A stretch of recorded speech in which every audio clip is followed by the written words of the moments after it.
So Jurassic World Rebirth has just released in cinemas, and it's on track to have the second biggest opening of the whole entire franchise, which is just crazy to even say. But with this movie, it seems to be a hit or a miss. Some people are loving it, some people are hating it. But one thing for sure, it's another movie in the timeline of the Jurassic cinematic franchise. So there's going to be some more lore that's been added. So in today's video, we're going over and teaching you the complete timeline of the Jurassic franchise. We're going to be clarifying some specific dates in this timeline based off the main portion of what appears on screen for the Jurassic cinematic franchise.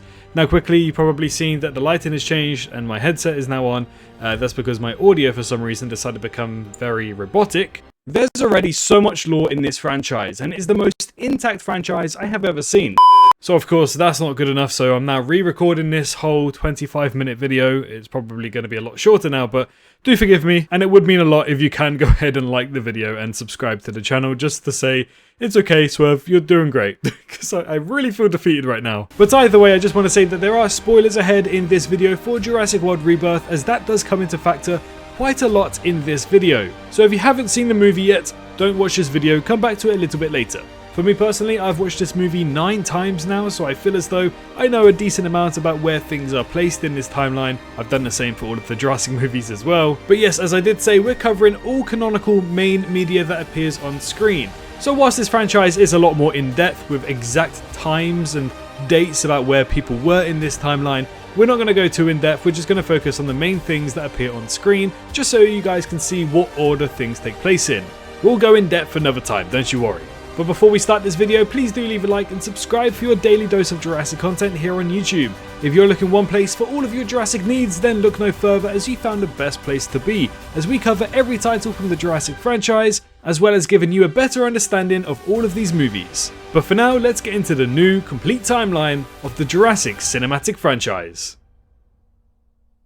So, most people would actually think that we start off in 1993 with Jurassic Park, but actually we start in the Cretaceous period 65 million years ago, where we have the short film Jurassic World: The Prologue. This aired in cinemas in 2021, right behind the start of Fast and Furious 9, and this was intended to be added onto the extended edition of Jurassic World Dominion, the only edition of the movie you should be watching because the theatrical version is dog shit. But essentially, we just get to see these dinosaurs in their natural habitat 65 million years ago.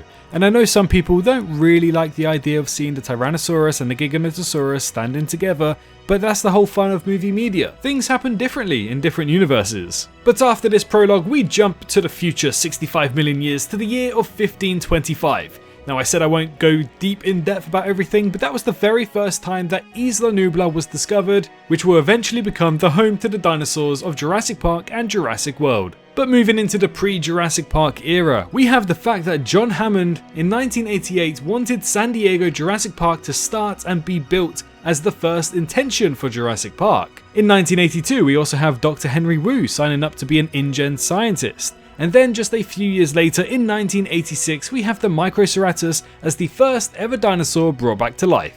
This was only via the Masrani websites, but thanks to Jurassic World Dominion, we get a little bit more in depth about that detail. And then 1993 comes around and we have the events of Jurassic Park. A lawyer is eaten on the toilet, Samuel L. Jackson dies, and we also get to see Muldoon get outsmarted by velociraptors. But an up-and-coming title called Jurassic Park Survival, if it is canonical, may actually take place just moments after the ending of Jurassic Park, so we're going to have to wait and see if that is also added into this timeline.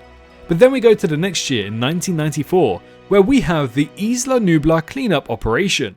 During this operation, loads of people go back to the island to obviously clean up after the hurricane has passed by, and the sick Triceratops is seen with a Tyrannosaurus Rex bite mark within it. Honestly speaking, if we were to do some kind of prequel for the Jurassic Park era, I think this is probably the only moment in time where it actually makes sense to have an exciting story. 1997 soon comes about, and then we have the events of the Lost World Jurassic Park. Ian Malcolm returns, but this time heads over to Site B, the secondary island of the Jurassic franchise.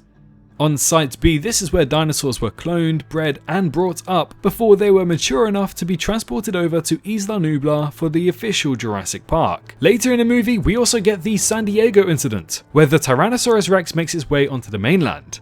However, this was the very first time in this timeline where it's brought to the public's attention that dinosaurs have returned. But moving on to 1999, we move into the amalgam testing era. This amalgam testing era was essentially made by Dr. Wu. What did he do? Well, he kind of went off the rails and decided to make dinosaurs not on InGen's list, including Project Regenesis, also known as the Jurassic Park 3 Spinosaurus. This guy was born in 1999 and wreaked havoc across the ecosystem of Isla Sorna throughout these times. Not only that, but some InGen scientists were working under Dr. Wu, but also in recent times we learnt that Biosyn infiltrated and worked undercover under Dr. Wu as well, so also in 1999 Biosyn were made aware of the Spinosaurus.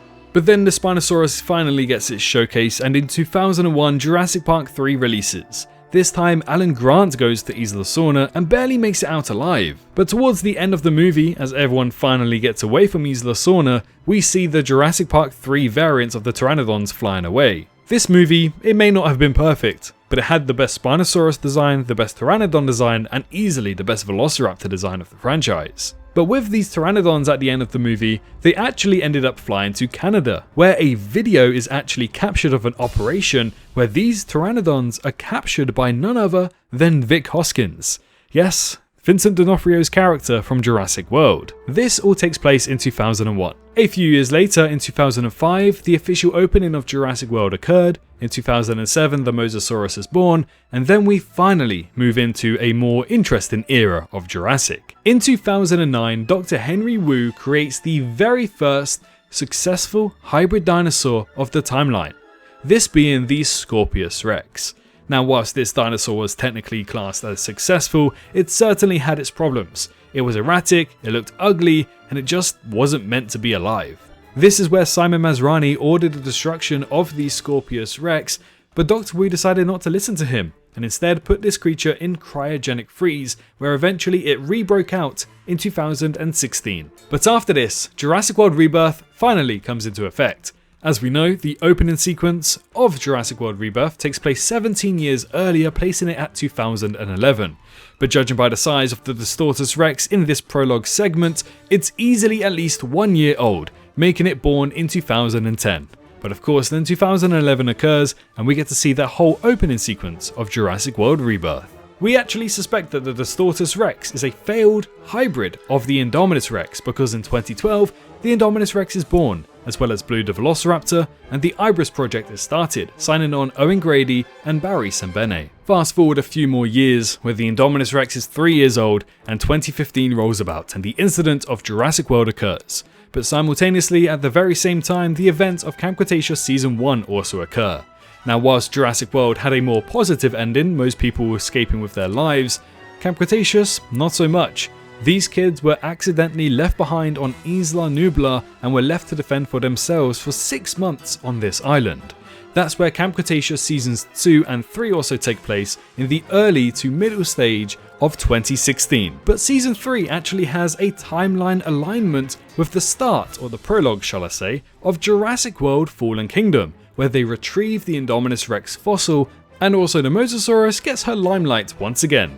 But after this prologue of Fallen Kingdom, the last 2 episodes of Season 3 of Camp Cretaceous continue, and at the end of that season, they escape with their lives on a boat. It's not until the start of Season 4, that takes place quite literally on the very same day, the Mosasaurus has been tracking them and causes them to shipwreck on Manticorp Island. And then the events of Season 4 and Season 5 of Camp Cretaceous take place. Unfortunately, they're not too great, but still, they're canonical. Another year forward brings us to 2017, where the birth of the Indoraptor is born, as in 2018 it's predicted to be around 1 year old. And of course, the events of Jurassic World Fallen Kingdom occur in 2018, but also the very end of Camp Cretaceous Season 5 takes place in 2018, as we see Darius right at the end of the season coming face to face with a Brachiosaurus right outside his bedroom window. 2019 brought us one of the best installments of the Jurassic franchise with Jurassic World Battle at Big Rock, the very first short film of the franchise and the very first time that this movie became an expanded universe. Within this short 8-minute film, which you can watch for free on YouTube, we get to see a family just living together in the woods. but then a Nasutoceratops and its baby comes face to face with an Allosaurus. They both eventually escape as the male comes to the rescue, but then the Allosaurus turns its attention to the humans. This is honestly an amazing way to do the dinosaurs on the mainland. 2020 to 2022, not much is actually known in this timeline for Jurassic, however the Dino Tracker events, or at least the videos on that website, do take place. Now unfortunately it doesn't seem like that website is up and running anymore, which is a great deal of shame because it had so many cool lore additions, but either way the videos that did appear on that website are more or less between the years of 2020 and 2022. But also in 2022, more specifically the early stages, we have the latter half of the 5-minute prologue that we got for Jurassic World, where it shows Rexy the Tyrannosaurus Rex tearing up a drive-in cinema. But then a few months later, in September of 2022, the events of Jurassic World Chaos Theory Seasons 1 and 2 take place, as we see the campers survive the Atrociraptors in the USA, and then eventually make their way over to Senegal, where Sona Santos appears, somebody who eventually appears in Jurassic World Dominion. And then talking of which, we have Jurassic World Dominion taking place in November of 2022. May not be everyone's cup of tea, but it certainly is a likable taste. But throughout this movie, the events of Jurassic World Chaos Theory Season 3 and 4 are also taking place simultaneously whilst the Malta events go on. Now at the time of recording, Chaos Theory Season 4 actually hasn't released just yet, but since we do know where it's going, the Biosyn facility, it's safe to say that it does take place during the second half of Jurassic World Dominion. And then we come to summer 2028, which is Jurassic World Rebirth and its events.